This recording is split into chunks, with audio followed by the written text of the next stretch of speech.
Muy buenas tardes, señores, y bienvenidos a esta su casa un día más. Hay las versiones. En el Partido Socialista atienden ojipláticos a las mentiras que lanzan desde Esquerra Republicana, hasta ahora su socio prioritario. Y es que este fin de semana la secretaria general de los republicanos, que como saben está huida desde hace 6 años, vive en Suiza, ha hablado, Marta Rovira, que ha desvelado que cada semana habla con el PSOE sobre el referéndum. Sabíamos que este momento iba a llegar porque es uno de los anhelos independentistas, ¿no? Que quieren terminar lo que ya comenzaron y ahora que han conseguido absolutamente todos, o les falta tener a Puigdemont de vuelta para las catalanas, pues tenían que avanzar un paso más. La cuestión es que Rovira, y esto es interesante, no solo ha dicho que están hablando ya del referéndum con el Partido Socialista o que hablan cada semana, es que ha dicho que lo llevan haciendo desde hace 4 años.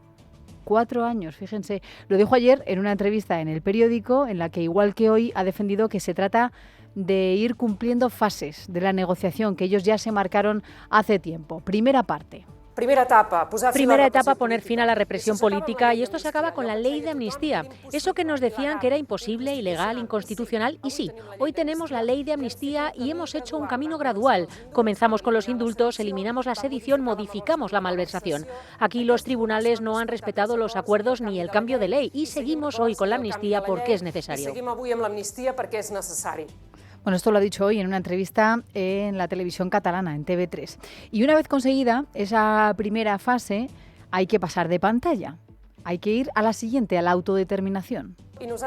Nosotros nos sentamos para hablar del referéndum. Un referéndum que es posible, que puede ser pactado con el Estado español, que ya ha existido en otros conflictos políticos, que es un instrumento de resolución del conflicto. Un referéndum en el que cabe todo el mundo, los que quieren votar que sí y los que quieren votar que no. Bueno, ¿de qué hablan según Rovira? Pues están hablando, dice, de un referéndum que sea vinculante, con validación internacional, que es lo que reclaman desde 2014 con todo aquello del derecho a decidir y del bulén butar, lo recuerdan, ¿no? Defiende que lo llevan tratando años con el Partido Socialista porque para Esquerra este es el único instrumento que necesitan, que tienen para resolver el conflicto político entre Cataluña y España. Pero ¿y por qué ahora? Porque ya le hemos escuchado explicarnos que iba por fases, ¿no? Ha dicho que ahora ya sí puede abordarse con todas las garantías. Es decir, ¿qué son todas las garantías? Impresos, con el delito de sedición eliminado ya del Código Penal y también pues con una ley que está ya encauzada, que es la ley de amnistía. Dice, ahora estamos esperando a que el PSOE ponga su propuesta sobre la mesa para resolver el conflicto. Pero en el PSOE aseguran que esto de que se está negociando el referéndum es rotundamente falso. Llevan diciéndolo durante todo el fin de semana, unas veces por información de fuentes y otras veces, como en el día de hoy, pues porque ha hablado la portavoz del Partido Socialista, Esther Peña. Acusan de mentir a Esquerra Republicana porque no está encima de la mesa este asunto. Seré rotunda. El Partido Socialista no está en ninguna negociación que hable de rupturas, de referéndum y de divisiones. De hecho, para muestra un botón, en los últimos años la política socialista respecto a la convivencia en Cataluña, pero de Cataluña con España, es la de ir unidos, la de ir juntos, la amnistía, los indultos, las políticas de normalización. Por tanto, al Partido Socialista no nos van a encontrar nunca en fórmulas que dividan. Ya les advierto que esto puede tener un truco, una interpretación, que es la que hacen el Partido Socialista, que salen ahora a decir que en la mesa de negociación o que no se está negociando en ningún momento el referéndum. Claro, ¿qué es lo que dice exactamente Esquerra Republicana? ¿Estamos negociando el referéndum o estamos hablando del referéndum? Porque este problema dialéctico ya lo hemos visto en ocasiones anteriores, por ejemplo con el sistema de financiación de Cataluña. Si lo recuerdan, hace unos meses, en el mes de noviembre, cuando firmaron ese acuerdo donde pedían un trato fiscal diferente para Cataluña, hubo un problema con la ministra de Hacienda, con María Jesús Montero, impresionante. Porque ella insistía en que eso no se había firmado en ningún momento. Pero es lo que decía el acuerdo de investidura firmado con los partidos independentistas.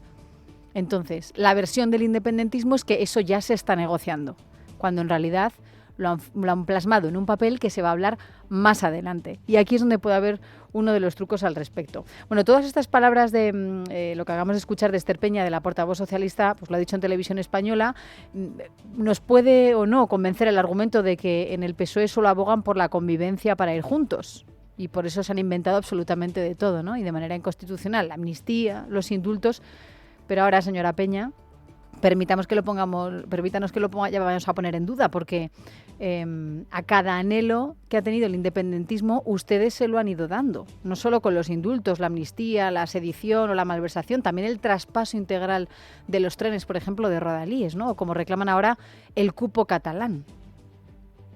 Es que creemos que todo a pies juntillas se va a ir cumpliendo, absolutamente todo, pero no porque nos lo estemos inventando, no, es porque es lo que estamos viendo de los meses de atrás, ¿no? Y en este sentido, en Vox, pues no ven raro que el PSOE sí que esté hablando del referéndum, como ha dicho su portavoz nacional, José Antonio Fuster.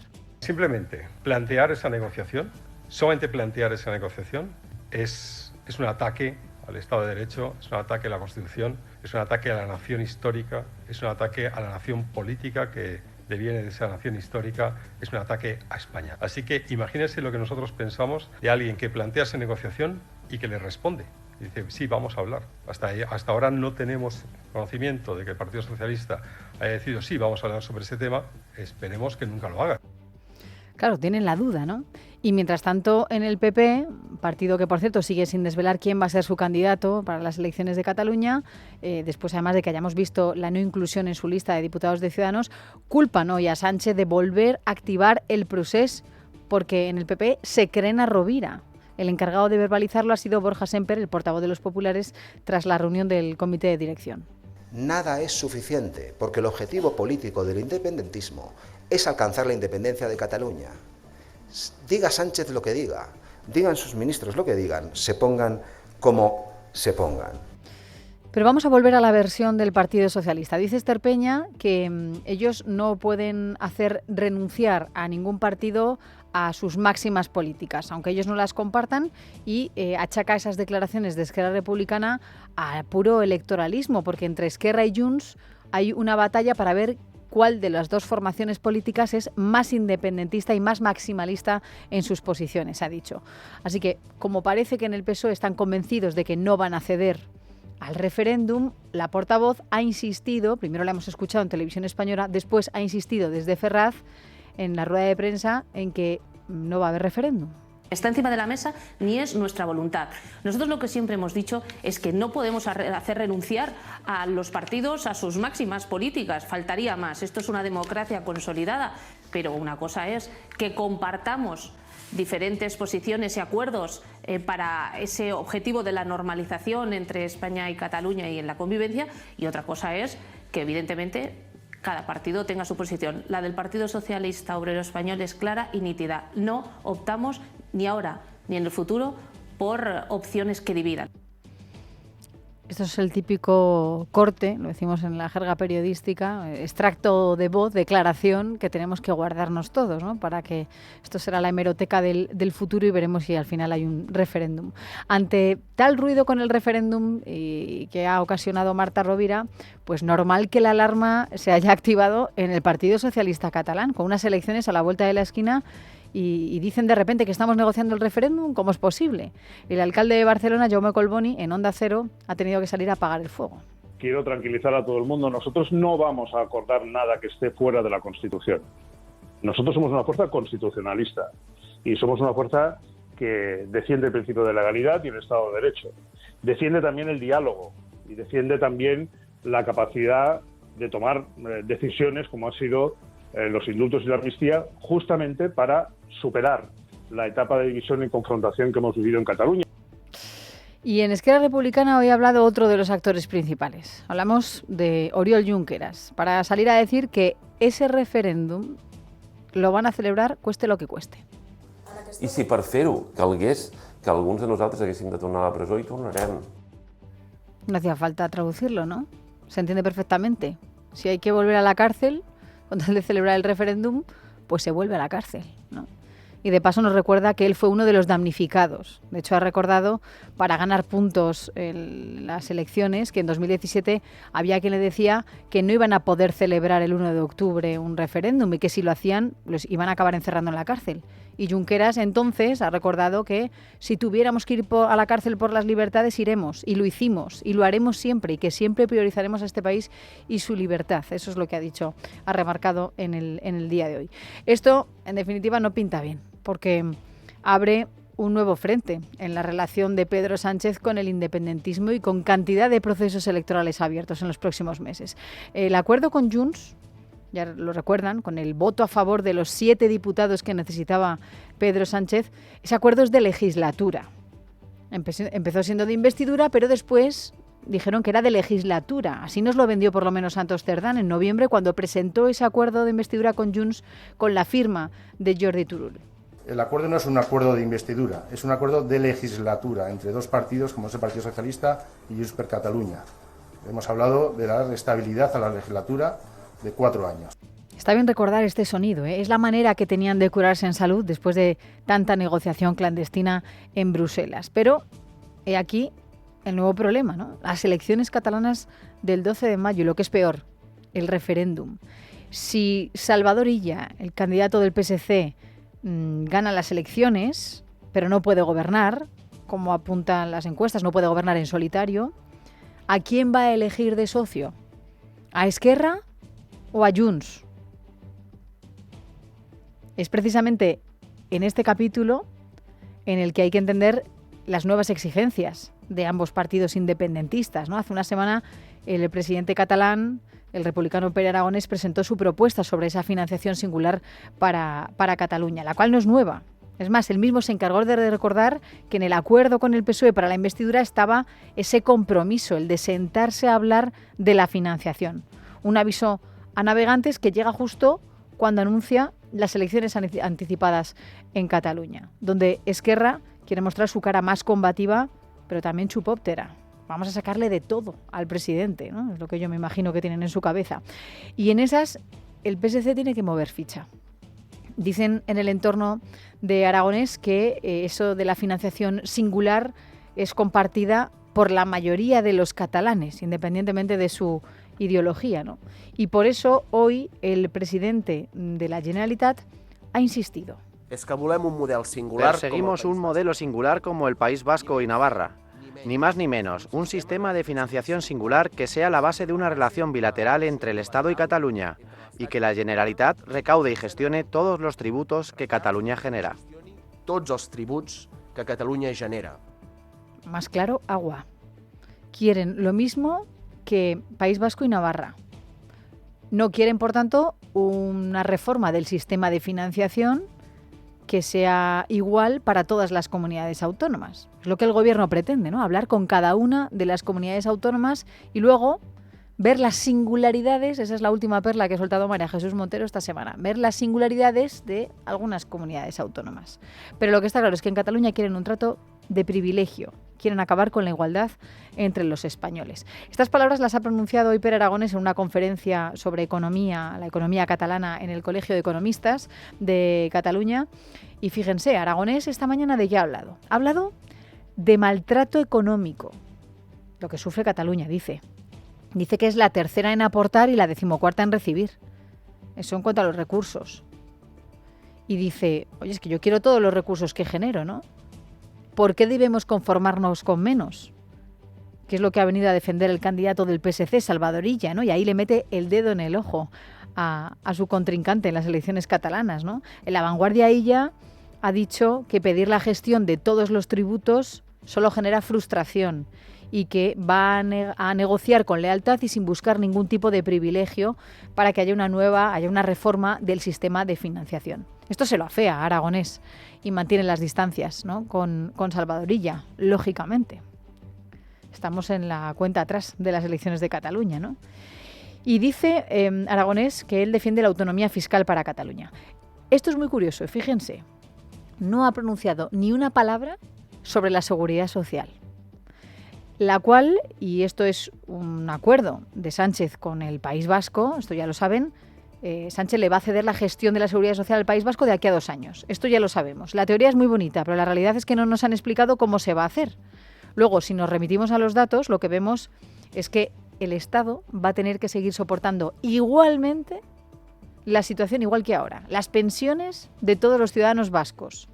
Es decir, que independientemente de que le dé la gestión de la Seguridad Social al País Vasco, todos, con nuestros impuestos, los que nos quitan de la nómina, los que trabajamos en toda España, las cotizaciones, vamos a tener que seguir pagando las pensiones de los ciudadanos vascos. Hace 2 semanas, el Ministerio de Hacienda publicó un informe, la primera fase de los datos para calcular las cuentas territorializadas de las comunidades autónomas en el régimen común, es decir, las que no son ni País Vasco ni Navarra, ¿no? Este informe lo elabora el Instituto de Estudios Fiscales. Y viendo los resultados, a lo mejor se están arrepintiendo en el Ministerio de Hacienda. Porque la conclusión a la que llegamos es que no solamente hay que fijarse en País Vasco, hay que fijarse también en Cataluña. Cataluña tiene un déficit de 4.300 millones de euros en la Seguridad Social. Vamos a los datos. Se ha gastado 27.000 millones en pagar prestaciones, sobre todo la jubilación, que son las más cuantiosas. Luego también están las de viudedad y las de invalidez. Se ha gastado 27.000. ¿Y cuánto ha ingresado? 22.700. Hay un déficit de más de 4.000 millones de euros. Si le damos autonomía fiscal, debería pagar Cataluña esas pensiones, ¿no? Y esas prestaciones que no puede pagar. Estos datos los hemos conocido hace solo 2 semanas. A Andalucía le pasa lo mismo, pero ¿qué ocurre? Es que Andalucía no está pidiendo la independencia ni la autonomía fiscal. Y en tercer lugar, ¿qué comunidad autónoma está? País Vasco. Claro, que en el 2021 ya tuvo un déficit de 3.500 millones en las pensiones, en la Seguridad Social. Por tanto, insostenible, que es un juego de palabras. Quieren el cupo vasco a la catalana y la gestión de todos los recursos y la recaudación, pero sin luego hacer frente a las obligaciones. Así yo también, ¿eh? Hoy, por cierto, la Asociación de Inspectores de Hacienda del Estado, en la que están inscritos el 70% de los inspectores del país, ha alertado de los peligros que entraña esa independencia fiscal que reclama Pere Aragonés para Cataluña. Ha presentado un informe en el que dice que este planteamiento es directamente inconstitucional, que rompe con los principios de solidaridad entre los territorios y que dejaría a Cataluña en una situación de privilegio respecto a las demás. Las demás que, por tanto, verían mermadas sus servicios públicos. Esto es algo de lo que lleva alertando FEDEA ya muchos meses. Ana de la Herrán, su presidenta, en rueda de prensa. Es la primera vez que se solicita de una manera clara y rotunda una independencia fiscal para Cataluña. Esta independencia fiscal es inconstitucional. El sistema de financiación está basado en 2 patas. Por una parte están los territorios forales y por otro lado está el resto de las comunidades autónomas que tienen un sistema común. ¿Y por qué es inconstitucional? Nos han explicado esta mañana. Pues porque aunque se reformara la Ley Orgánica de Financiación de las Comunidades Autónomas, eso no tendría que ser inconstitucional, pero sí lo sería el hecho de que Cataluña dejara de contribuir al reparto de fondos entre comunidades.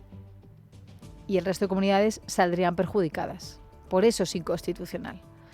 Y denuncian también la Asociación de Inspectores, como llevamos haciendo en este programa desde hace mucho tiempo, que además provocaría una fragmentación de la agencia tributaria, podría abrir la puerta a la deslocalización de contribuyentes y eso perjudicaría la lucha contra el fraude. Esto lo ha explicado la vicepresidenta de la asociación, Teresa Benito. Es la adecuada gestión de esta información las que nos permite lograr una lucha contra el fraude que da unos resultados espectaculares que se mejoran año a año. Y un fraccionamiento del ingreso consideramos que siempre supone perder una eficacia en esa gestión, de manera que los 15.000 millones de euros no creemos que se pudieran ver mejorados, sino que se verían disminuidos. Han explicado que la joya de la corona de la agencia tributaria son sus sistemas de información y sus bases de datos. Y que esto pues ralentizaría los procesos y también entorpecería la recaudación de los impuestos. Después, por cierto, un poco más tarde vamos a hablar con un abogado que le ha ganado varios juicios, varios casos a la agencia tributaria.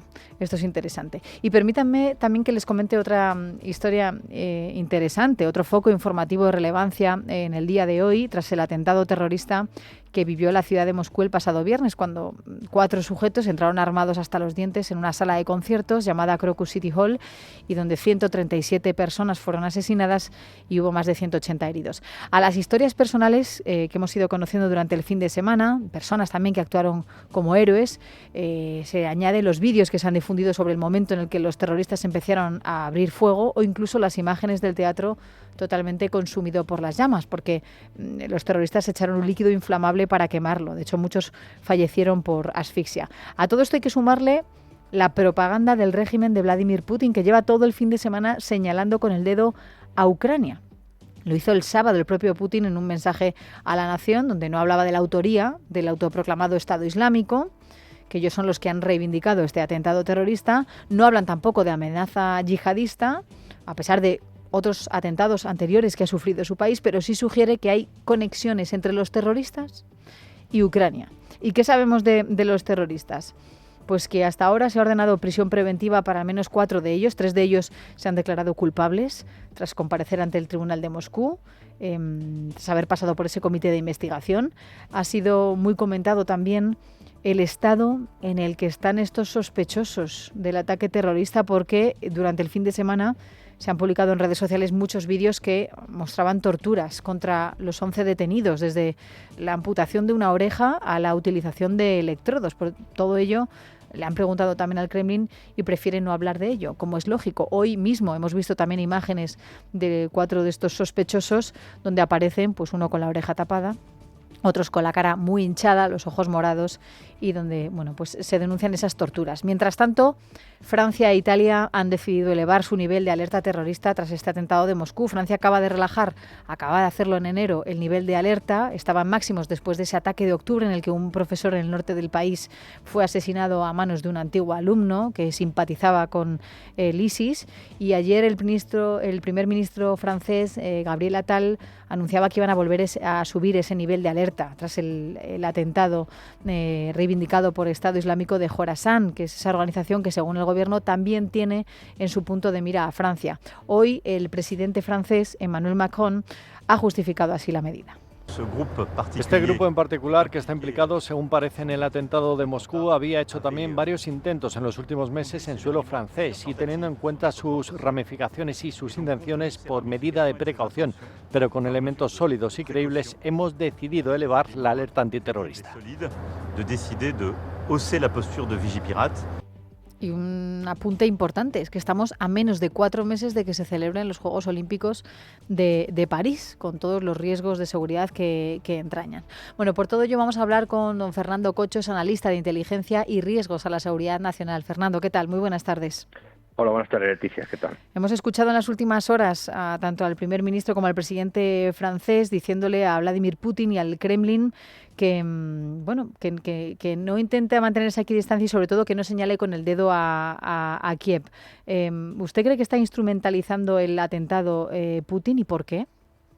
Evidentemente que Putin instrumentaliza el atentado porque denota que ha habido una falla de seguridad muy grave desde ya hace algún tiempo, puesto que esa rama desgajada del ISIS, el Daesh, el ISIS-K, Khorasan, ya lleva desde la época de la guerra de Afganistán, de la invasión de Afganistán por parte de Rusia, el antiguo URSS, en su momento, lleva ya como enemigos directos a Rusia y a todos los simpatizantes, ¿no?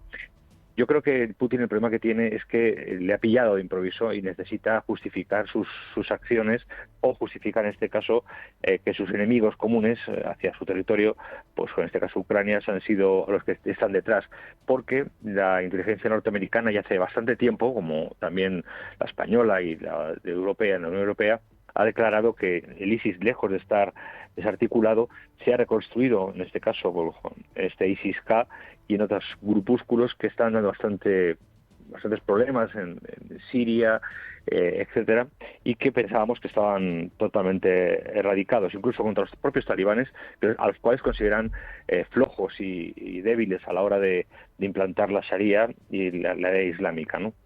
O sea que hablamos de una organización, un grupo yihadista dentro del ISIS cuyo punto de mira está en Afganistán, en Irán, en Pakistán y entiendo que también en antiguas repúblicas soviéticas, ¿no? Correcto, y por eso tienen el odio hacia hacia Rusia. Tengamos en cuenta que las antiguas repúblicas soviéticas, muchas de ellas, casi todas, tienen como religión predominante el Islam y por tanto siempre se les ve como una acción negativa esta visión que tiene Putin de la Rusia, la gran Rusia, la Rusia prezarista, Catalina Grande, la gran Rusia que vuelve otra vez a resurgir de las cenizas, y siempre es a costa, o ellos dicen que es a costa de la opresión de otros pueblos como los tayikos, en este caso, que son los que, en este caso, son miembros del comando que ha generado este atentado, ¿no? Y esto pertenece a una visión geopolítica un poquito más amplia. Es decir, el mundo ya no tiene la misma conformación que tenía antes y ahora los enemigos o amigos de cada uno de los bloques geopolíticos luchan bajo intereses diferentes. En este caso, el ISIS-K acusa a Rusia no solo de la opresión de los musulmanes, de los tayikos en este caso, de Jorasán, sino que además le acusa de favorecer a Assad en la guerra de Siria, ¿no? Y con esto, sus aliados iraníes también están en juego. Oye, Alberto, ¿tú tienes alarma? Sí, la de Securitas Direct. ¿Y qué tal? Es que estamos pensando en ponernos una. En mi bloque la está poniendo todo el mundo. Y me preocupa que si vuelven a robar, entren en mi casa. Ni te lo pienses. Por lo que cuesta, merece la pena vivir tranquilo. Protege tu hogar frente a robos y ocupaciones con la alarma de Securitas Direct. Llama ahora al 900-903-723. Oye, Alberto, ¿tú tienes alarma? Sí, la de Securitas Direct. ¿Y qué tal? Es que estamos pensando en ponernos una. En mi bloque la está poniendo todo el mundo. Y me preocupa que si vuelven a robar, entren en mi casa. Ni te lo pienses. Por lo que cuesta, merece la pena vivir tranquilo. Protege tu hogar frente a robos y ocupaciones con la alarma de Securitas Direct. Llama ahora al 900-903-723. Puesto que Irán hace poco más de un mes y medio sufrió un atentado terrible donde murieron más de 100 personas con una bomba precisamente del ISIS-K. Vamos a tener que estar preparados para cualquier eventualidad, no porque España esté en riesgo, la seguridad completa no existe nunca, sino porque evidentemente este tipo de acciones terroristas que pensábamos que ya estaban medio desarticuladas al irnos de Afganistán, pues lejos de estar desarticuladas están reforzándose muchísimo porque aprovechan los momentos de incertidumbre, momentos de crisis, sobre la guerra de Ucrania, para reorganizarse, rearmarse, y lo interesante sería saber quién les financia y por qué les financia, porque no se puede montar un grupo terrorista sin apoyo de infraestructura, de logística y de dinero, básicamente. Eso es muy interesante, Fernando, también porque durante el fin de semana hemos escuchado que las personas que entraron y que han realizado este último atentado espantoso en Moscú habrían cobrado hasta 5.000 euros justo después de perpetrar el atentado, ¿no? Y eso le servía también para decir Rusia, oye, es que este no es el modus operandi normalmente de ISIS, ¿no? Que se pone a ingresar dinero en la cuenta y hablaban de mercenarios. Bueno, el problema es que ya no hay, aunque suene muy raro lo que voy a decir, ya no hay los idealistas que había, sobre todo en esa parte del planeta, ya no hay los idealistas que había antes, que se suicidaban o hacían actos de inmolación para generar atentados. Ya que a veces cuesta más la recluta de este tipo, porque las consecuencias que derivan de estos atentados no son como ocurría en Afganistán o en otros países. Las consecuencias que va a tener ahora este atentado van a ser mayor represión, por supuesto, en las antiguas repúblicas soviéticas, Tayikistán, por ejemplo, muy fuerte por parte del FSB, y por otro lado va a haber mayor presión y mayor conflicto armado en aquellas zonas de Irán, que aún está parte del ISIS-K, o incluso de Afganistán, que son aliados ya de China y de Rusia para la explotación de sus minerales. Va a haber una escalada seguramente que nosotros quizá no nos demos cuenta mucho, militar muy importante, porque evidentemente esto les va a costar mucha sangre al ISIS-K. Y no es que sean mercenarios, es que les ofrecen dinero, les dan dinero precisamente por el ámbito de pobreza que tienen. Claro. Y ese dinero va directamente por sistemas propios a su familia. Entonces no es solo porque ampare el dinero para la infraestructura que está dentro de Rusia ya del ISIS-K. Evidentemente, no olvidemos que son repúblicas exsoviéticas y, por tanto, pueden moverse por el territorio de una manera mucho más fácil, sino que además requiere financiación que seguramente no sería para ellos, sino para sus familias o para su grupo logístico. Pues don Fernando Cocho, analista en inteligencia y riesgos de la Seguridad Social Nacional, muchísimas gracias por habernos echado un cable para entender un poco mejor qué es lo que ha ocurrido durante este próximo fin de semana y seguimos en contacto. Un saludo. Un placer, gracias.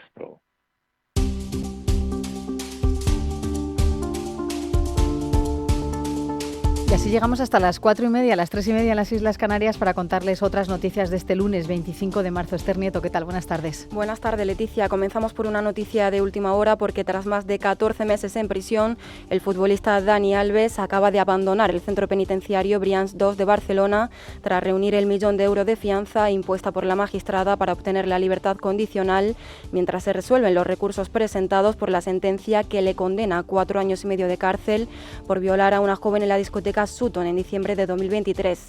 Recordamos que al salir el jugador debe consignar sus 2 pasaportes, español y brasileño, y está obligado a comparecer semanalmente ante el juzgado. Nos ponen antecedentes Ángels Hernández. Muy buenas tardes. Tras 424 días, Dani Alves sale de la prisión de Brians 5 días después de que la audiencia de Barcelona le impusiera una fianza de €1.000.000 para salir de la cárcel. Tras intensas reuniones durante el fin de semana, el exjugador del Barcelona ha logrado finalmente consignar el dinero para poder estar en libertad provisional. Según informan fuentes del entorno, el millón no procede de los fondos que le debe devolver Hacienda de momento. Alves tiene sus cuentas inmovilizadas en Brasil por un pleito con su exesposa, por lo que ha tenido que recurrir a amigos y avales bancarios para reunir el dinero. Tampoco dispone de su pasaporte español ni brasileño. Aún así, su salida sigue creando mucha controversia, ya que la Fiscalía avisa de un elevado riesgo de fuga, motivo por el que ha recurrido de manera reiterada a la decisión del juez. Y el Gobierno de coalición insiste este lunes en pedir la dimisión de la presidenta de la Comunidad de Madrid, Isabel Díaz Ayuso, a la que pide explicaciones por la imputación de su pareja por delito fiscal. El portavoz de Sumar, el ministro Ernest Urtasun, ha acusado al PP de convertir la cuestión de la corrupción en barro parlamentario y al mismo tiempo la portavoz de la Ejecutiva del PSOE, Esther Peña, ha seguido la línea discursiva que estos días repiten en su partido y ha vuelto a pedir al líder del PP, Alberto Núñez Feijóo, que actúe al respecto. Decir de una manera muy clara que esto se ha convertido en un caso de corrupción de Isabel Díaz Ayuso. ¿Por qué? Porque ella ha mentido. Ella mintió cuando dijo que a su pareja solo le afectaba una inspección de Hacienda, cuando era ya conocido que su pareja estaba tratando de pactar con la Fiscalía un acuerdo por delitos que él ya había reconocido. Y como es el caso Díaz Ayuso, ella tiene que dimitir. Como presidenta de la Comunidad de Madrid, ha utilizado las instituciones, ha criticado a la Fiscalía, a Hacienda, a la prensa y debe de explicar también dónde vive, con qué se pagó la vivienda donde vive. Eso sí que se explica, eso sí que es responsabilidad directa de ella. Y si no da explicaciones, porque parece que lo que hay es muchos nervios y mucho miedo, hay que exigirle la dimisión. La eurodiputada por Ciudadanos, Maite Pagazaurtundúa, ha anunciado este lunes que ha decidido dejar la política y no concurrirá en la lista de la formación naranja para las próximas elecciones europeas del 9 de junio. Se irá tras acabar la presente legislatura después de ocupar cargos públicos desde hace más de 25 años. Ahora pedirá su reingreso en la plaza como empleada pública que tiene en Logroño y seguirá con su faceta de escritora. Recordamos que Ciudadanos, por su parte, concurrirá en solitario a esta nueva cita europea después de romper las negociaciones con el PP para intentar conformar una candidatura única bajo las siglas de los de Feijóo. Y cambiemos de asunto porque el juez de la Audiencia Nacional, Santiago Pedraz, ha acordado finalmente dejar sin efecto la orden de bloquear la aplicación de mensajería instantánea Telegram que él mismo ordenó el pasado viernes tras la denuncia por piratería de varias operadoras de televisión, concretamente Mediaset, A3 Media y Movistar Plus. Sin embargo, en su nuevo auto, el magistrado reconoce ahora que tal medida sería excesiva y no proporcional y supondría un claro perjuicio a los más de 8 millones de usuarios que utilizan en España esta aplicación. Y un bebé de apenas un mes, cuya madre no se había vacunado contra la tosferina, falleció a mediados del año pasado. Es lo que recoge un informe del Centro Nacional de Epidemiología que insiste en lo importante que es vacunar a los gestantes y a los bebés. El año pasado se diagnosticaron más de 2.500 casos de tosferina en nuestro país y en lo que va de año se han notificado ya 5.200 casos más. Y en cuanto al tiempo, la Semana Santa arranca con aviso amarillo en 6 comunidades por mala mar, nieve, fuerte racha de viento o lluvias que podrían acumular hasta 15 litros por metro cuadrado en una hora. Una de ellas es Castilla y León. Hasta allí nos vamos, Esteban Santos. La inestabilidad parece ser la protagonista y la tónica habitual de la meteorología esta Semana Santa en la Comunidad de Castilla y León. La Cantábrica, Leonesa y Palentina y Sanabria en Zamora van a tener en escasas horas ese aviso amarillo por nevadas de hasta 5 centímetros en una cota por encima de los 1.200 metros. Será a partir de las 8 de la tarde de hoy lunes cuando la Agencia Estatal de Meteorología va a activar esta alerta que se va a extender hasta el final de la jornada. A partir de mañana el aviso amarillo por nieve se va a extender hasta el sistema central en las provincias de Ávila, de Segovia, de Salamanca y de Soria, además de esa ibérica, burgalesa y soriana. Por su parte, las precipitaciones que van a estar en forma de lluvia en la zona este de la comunidad. Hoy, mañana se esperan pocas lluvias, el viento va a soplar por lo menos hoy y mañana de manera intensa en el oeste y en el noreste de la comunidad. Las temperaturas descienden en Castilla y León con valores mucho más bajos de lo normal para esta época del año. A partir del miércoles van a subir estas temperaturas con esa masa de aire cálido que entra en el país, en España, se va a extender hasta el jueves. Y acabamos de conocer que el Consejo de Seguridad de la ONU ha aprobado hoy por primera vez y tras 4 intentos fallidos previos una resolución en la que se pide inequívocamente un alto el fuego en la guerra de Gaza. La resolución fue aprobada por 14 votos a favor y una abstención, la de Estados Unidos. En ella el Consejo pide un alto el fuego inmediato durante el mes de Ramadán, que termina el 9 de abril, y que conduzca a un alto el fuego duradero al tiempo que pide la liberación inmediata e incondicional de todos los rehenes en manos de Hamás. En casa de Herrero. Es Radio.